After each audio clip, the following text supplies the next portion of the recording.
I've kept journals since I was very young. The practice allowed me to understand my emotions and find a way to craft a narrative of my life. But at the suggestion of a therapist 6 years ago, I changed my journal habits from qualitative or descriptive writing to quantitative data. The theory behind this was that anything that can be measured can be improved. At the time, I needed a lot of improvement. All data you might track has troughs and peaks over time, but with enough effort and luck, the points can trend upwards. And as you accumulate information about yourself, you gain more ability to change and to predict future patterns. So I assigned a number to my mood twice a day and tracked various health markers like my weight, minutes of exercise, calories consumed, magazines and books I read, number of positive interactions, and even how much wine I'd had. Most of the time, those last two were highly correlated. I also developed a rigorous schedule that set specific times for activities that I thought would either enhance my productivity or provide a pleasurable experience. It was hard to stick to the program, and I failed a lot. It's impossible, for instance, to only check email twice a day. As I searched for better tracking tools and experimented with different variables and motivators, I noticed that there was a growing movement running the same searches, and that tracking personal data was only the first step on a multi-level quest for what might best be termed human optimization. I use this term and all of its ironic baggage because it reflects the enormous cultural shift brought about by the rise of the internet and computing systems. In computer science, optimization means making a software program work more efficiently or use fewer resources. It also means selecting the best element from a set of options. Programmers optimize when they develop faster circuits, extract more precise data, and provide more individualized outcomes for users. This optimization mindset has pervaded our business practices and our culture at large. It has also transformed the field of self-help, a genre that was historically based on anecdotes, inspirational statements, and religious beliefs. Think The Road Less Traveled, 7 Habits of Highly Effective People, or all those chicken soup books. In contrast, the literature of human optimization incorporates the latest scientific research and aggregate data to demonstrate habits that enhance well-being. You've probably read several of these books, many of which top our national bestseller charts. Tim Ferriss's The 4-Hour Body, The Checklist Manifesto by Atul Gawande, Drive by Daniel Pink, Imagine by Jonah Lehrer, among others. Each of these books promise self-understanding and improvement by exploring the scientific basis for our thoughts and our behaviors. I'm currently researching various communities of human optimizers, some calling themselves life hackers, who invent lifestyle shortcuts, operationalize the latest research, and also conduct experiments on themselves. Many of them go on to design devices or programs based on their findings. As anyone who's read Thoreau's Walden or the autobiography of Benjamin Franklin knows, these are not the first folks to self-experiment or relentlessly track personal data. In fact, the motif of self-improvement is deeply embedded in the American character. But it's reached a full expression in our era, in which a large, privileged class has unprecedented ability to achieve, through optimization, what the psychologist Abraham Maslow called self-actualization, the top level of his hierarchy of needs, which is only possible to attain after satisfying the lower levels of the hierarchy, things like food, water, shelter, safety, love, education, self-esteem, once these have been satisfied. The idea of the optimized human resonates with Plato's philosopher king, or the ideal of a Renaissance man who paints, plays guitar, and does expert cartography with perfectly ripped abs. Indeed, the individualistic pursuit of self-knowledge and improvement are classical ideas repurposed during the Renaissance. But where the Greeks and Italians focused on cultivating virtue and establishing well-rounded education systems and civic life, the movement of human optimization aims to improve the functioning of our brains and our bodies so that we may participate at an even higher level in the agora. The first step to optimization, focused on efficiency and using fewer resources to do more, is to become what Wired magazine editor Kevin Kelly calls a quantified self. Decide what to improve and start tracking your personal data. You can be low-tech or high-tech with this, but it's getting easier and more accessible all the time. For instance, you can log your food intake and workouts on fitday.com, or employ the power of peer pressure by setting your fitness goals under the watchful judging eyes of your friends with the Gym Pact app.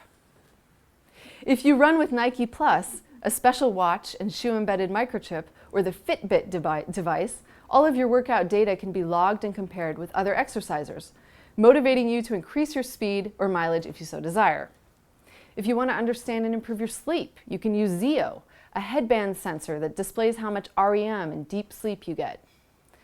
I recently visited a lab at Stanford that's working on developing calming technologies that will help the eternally logged-in types integrate more moments of calm, slow breathing into their day. Based on science that shows that slower respiratory rates help a range of health indicators. All aspects of human experience are optimizable. Say you'd even like to have more spiritual experiences. Well, you can use the Shakti headset, which moves magnetic signals between two sets of coils on your temples to promote altered states of consciousness. There are hundreds of more apps and devices out there. The next level of human optimization takes a less techie approach. It's learning how to consistently select the best options for your brain and body, given your goals. This often involves renaturalizing our lifestyles, based on what evolutionists call mismatch theory. Because evolutionary adaptations based on natural selection are in response to past environments, our 21st century humans have a fundamental mismatch between the program that our genes are running and the environments in which we live. In our climate-controlled homes, our artificially lit cubicles, our airtight vehicles, we consume processed junk foods and stay in seated, focused positions for 95% of our time. We engage mostly with screens and devices. We value money over well-being. We can identify cartoon animals and corporate logos better than we can identify the flora and fauna in our local parks. And while this is the default cultural setting that has created economic prosperity, our declining health and happiness indicators show that this lifestyle is not really good for us. We're cut off from the environment that guided our evolution. The mismatch causes us to suffer pathologies like obesity, chronic disease, depression, anxiety, stress overloads, and a host of other ailments. While no organism is perfectly adapted to its environment, before the Industrial Revolution, our cultures and lifestyles were more integrated into the local ecology and harmonized better with healthy living. For instance, before the dawn of agriculture 10,000 years ago, the human diet consisted of wild meat, vegetables, fruits, nuts, and seeds. And that's it. Grains and legumes were scarce, and processed foods hadn't even been invented yet. So a paleo diet attempts to mimic this pre-agricultural buffet as a way of resyncing with the environment in which our genes evolved. This practice is augmented by new knowledge about the most nutrient-dense foods. Kale is on my plate every day because it is the most nutritious edible whole food. Logically, if you're given a choice and money isn't a concern, pick blueberries over grapes, red wine over beer, mackerel over mahi-mahi, and macadamia nuts over almonds, because these foods contain more antioxidants and essential fatty acids. As nearly everyone knows, exercise is the foundation of human optimization, having been shown not only to increase longevity and prevent disease, but to improve mental performance and alleviate a range of metabolic and mood issues as well. But how to exercise has always been the question. The Paleo Plan advises ditching the long, intense cardio workouts in favor of short bursts of intense activity, mimicking the movement patterns of tribes who might have had to pursue game across the savannah or fight off an enemy attack. The popular fitness trends of CrossFit and MoveNat are based on the supposed optimal exercise opportunities of cavemen. Primal lifestyle advocates like Arthur Devaney and Mark Sisson suggest several other strategies that realign us with our hunter-gatherer origins, including walking barefoot or wearing minimal gorilla shoes, using stand-up desks, and wearing yellow-tinted glasses after dark. Yeah, it's pretty weird. I admit, it's pretty weird. But since exposure to artificial light at night suppresses the production of the sleep hormone melatonin, these dorky shades shield you from this effect and help you sleep better. The biologist E.O. Wilson's biophilia hypothesis asserts that humans need contact with nature just as much as we require nutrients and air for our metabolism. In fact, your memory and attention span can improve 20% after just 1 hour outside. Students in schools with exposure to nature have higher test scores and better graduation rates.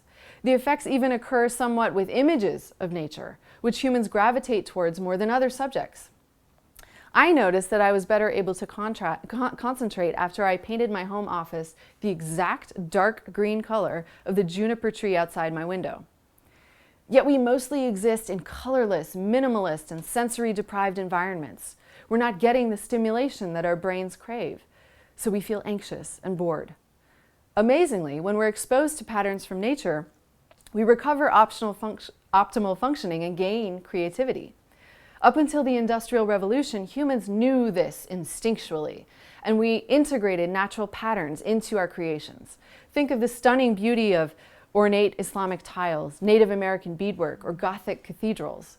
According to the new practice of biophilic design, these works of art actually promote optimal neurological response.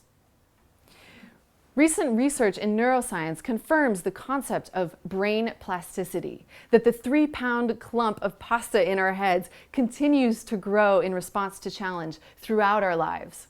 And other studies provide other neuroscience studies provide fantastic optimization strategies. For example, every time you hug someone for at least 6 seconds, your brain produces a shot of oxytocin, the feel-good bonding chemical that can give you a perceptible lift. That's why neuroscientist Paul Zak prescribes 8 hugs a day to improve your mood. Not surprisingly, dancing, giving to charity, and expressing empathy to someone else also stimulates the brain to produce that mood-lifting oxytocin. Crying, even crying, especially in the presence of a loved one, as my daughter well knows, releases toxic stress chemicals from the body. Doing crosswords and playing brain fitness video games will likely increase your memory capacity, and in some cases, it can even raise your IQ. So an optimizer actively seeks out opportunities to do these activities, not so much in pursuit of that Greek virtue, but to get that neuro boost that leads to other benefits. You may be thinking, this is too much work, or even, how utilitarian. I eat food because I like how it tastes. I enjoy my modernist living room, and I don't have the patience to track my personal data every day. Okay, humans are not machines, true, and we can't expect ourselves to operate like computer programs. And we should seize the small pleasures that come our way. But I think this human optimization movement is asking very important questions about human experience. Given the opportunity to take in more nutrients, to touch more peaks of performance and insight, and to enjoy health-promoting experiences, why wouldn't you? I believe human optimization is not ultimately about the individual either. We should ask how we can integrate these practices into our schools, our relationships, and public policies. As Maslow believed, if more of us are able to achieve that self-actualization, we could elevate our human culture to the next level of our evolution.